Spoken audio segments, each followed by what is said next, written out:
कृष्णाय वासुदेवाय हरये परमात्मने प्रणतक्लेशनाशाय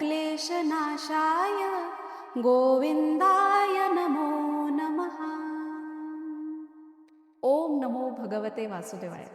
आपल्या आयुष्यामध्ये दररोजच्या धकाधकीच्या जीवनामध्ये आपण ना खूप स्ट्रेसफुल असतो, पण तुमच्या आयुष्यामध्ये असं आहे का की सतत नैराश्य, डिप्रेशन आहे, कामामध्ये सतत अडथळा येतोय? तर हा श्लोक तुम्ही आवर्जून रोज रात्री झोपताना 11 वेळा नियमित मनापासून म्हणा।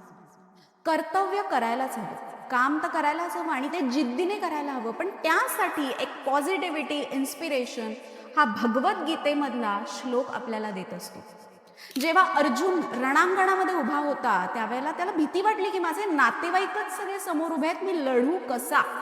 त्यावेळेला भगवान श्रीकृष्णाने एक आहे रे असं म्हणून नाही, नीट समजावलं की हे तुझं कर्म आहे, हे धर्माच्या दृष्टीने योग्य आहे आणि हे तुला करायला हवं।